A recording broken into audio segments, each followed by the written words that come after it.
Hello, welcome to Gastite. Today I'll be showing you how easy it is to terminate gas-tight pipe system using simple hand tools such as wrenches, a gas-tight pipe cutter or a pipe cutter suitable for cutting stainless steel tube, a sharp utility knife, and lastly our XR2 gas-tight fitting, which consists of 4 components. You have the nut, you have the split ring olive that breaks off into 2 parts, and lastly, the main body of the fitting.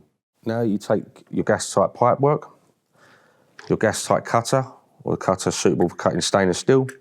You mark the pipe work where you want to cut. You're finding the centre of a valley in one of the corrugations. You're bringing the blade up towards the pipe work and rotate in the same direction. You should hear a click.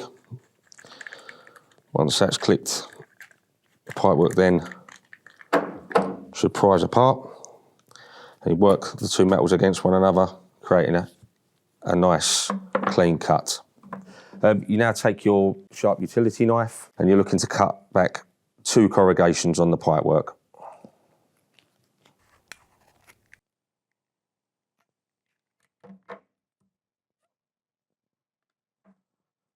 So with the XR2 fitting, you will first need to put on the nut over the jacket.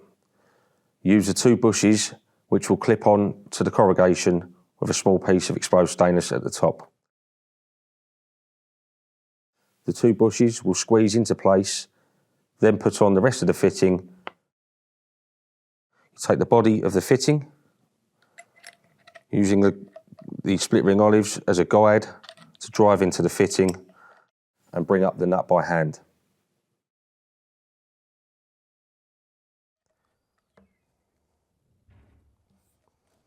Then to finish, you will need the right size wrenches to do up the fitting.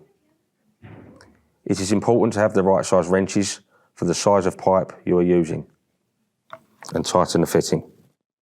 Once the fitting is tightened, you will notice there is no exposed stainless behind the nut. You have formed a gas-tight multi-point seal inside and a jacket lock seal. It is a metal-to-metal dry seal, no need for any paste or compounds. If you need to bond the pipe, you need to make sure you bond from the nut component of the fitting and never on the pipe itself. You can, at this point now, you can pressure test. Now try answering the following true or false statements.